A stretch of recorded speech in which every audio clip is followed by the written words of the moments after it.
Hey, what's up? It's Brian with Freedom Path Investors, and I'm standing in front of a house here that we just flipped, and it's going to be sold here really soon. But I thought I'd take a few minutes to go over some of the repair budget items that we had to do to this house to get full market value out of it.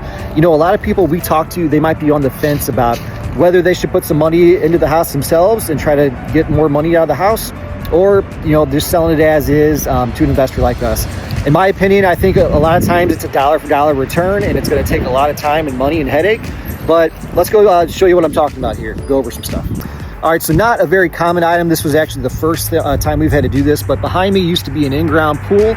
We had to have that filled in. The pool was just not going to be salvageable. It would cost 5 times as much to try to get it functional again. So we had to hire a landscaping and grading company to completely demolish that, bring in all the clean fill. There was a permit we had to go through with the county that took a lot of time and hundreds of dollars to get that done. So for us, it took about $7,000 for a pretty standard sized pool. All right, windows. We had to install all new windows on this house. Typically, with the price we pay is usually about $400, $450 installed per window. On this house, all the windows we had to do, it was around $5,000 to have all those replaced. If you're calling companies that advertise on the radio, you know, got the billboards everywhere, you might be paying twice as much to bring out a company like that. This new front door here, I picked that up at a place called Norm's Bargain Barn. So they sell overstock stuff or stuff that might have a slight defect to it. That door right there, I paid about $1,500 for retail. I was seeing them for $2,500 and $3,000. Kitchen remodels are often the most expensive thing when you're doing a full interior renovation. We usually typically get, this is a pretty standard sized kitchen. We typically get our all-in for cabinets, counters, appliances, and fixtures for around $12,000. Homeowners, I hear, are paying $20,000, $25,000, $30,000. Your HVAC and water heater systems, for a new HVAC system, we usually pay around $5,000 for a new furnace and AC system. I don't know how these contractors get away with it, but again, if you're calling the companies you hear on the radio that have 100 trucks to their fleet and all these different salaries to pay, I've heard people paying twice as much for these systems. So we like to use independent contractors. They might be a 1 or 2 or 3 man show. You know, they're not trying to pay for all the billboards and advertising. And we give them a repeat business like all of our contractors. So we're usually getting those installed for around $5,000. Electric panels, a lot of times we have to replace these to upgrade for amperage to bring it from 100 amp to 200 amp panel. Other times there might be a label on it that says Federal, Pacific, or Stab Lock. Those are automatic replacements now because they're fire hazards. These are stuff we are looking at because we know when we go to sell the house, the buyers, inspectors are going to be looking at this, and the county inspectors are going to be looking at this. So it's something to consider. It costs us usually around $2,500 to $3,000 to upgrade the panel. Foundations and leaky basements are often the most expensive renovation budget items. This one was a surprise hit to our renovation here. We found out late in the game that we had a leaky basement.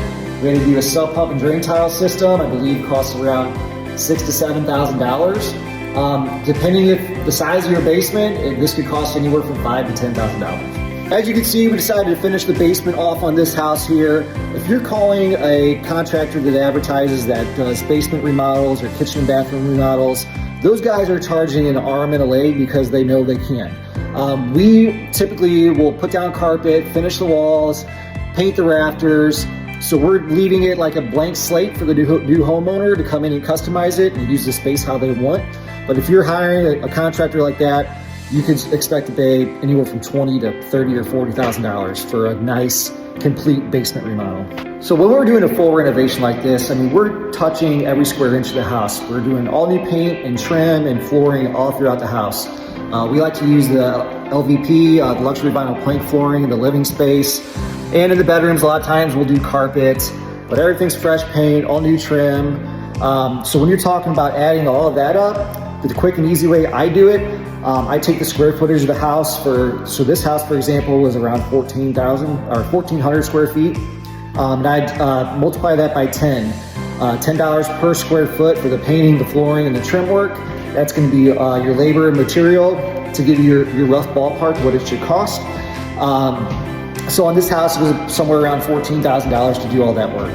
I've heard of painters alone trying to charge that for a homeowner. So If you're thinking about painting or doing new flooring, get multiple bids, shop around for good deals on materials. You want to use quality materials in paint, but shop around and make sure you're getting a good deal on this stuff. So just naming a few of the items that we did here, you can understand we've spent tens of thousands of dollars on this renovation here. I believe all in we were around $80,000.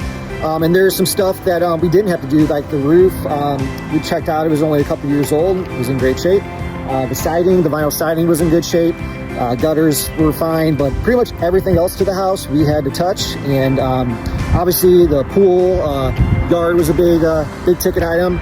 But if you would have had to do full exterior work, we'd be maybe closer to a $100,000 renovation here. So even if you're a DIY type, you're pretty handy and you can do a lot of these things, you still got to buy all the materials, which, for doing all the work here would have cost, probably, $10,000, $15,000, $20,000. So there's a lot of things to consider when you're talking about fixing up a house to sell it. What's the time cost? What's the energy cost? And the financial cost going to take versus just selling as is to somebody like us and walking away. So anyway, hope this was informational, and reach out if you have any questions. See ya.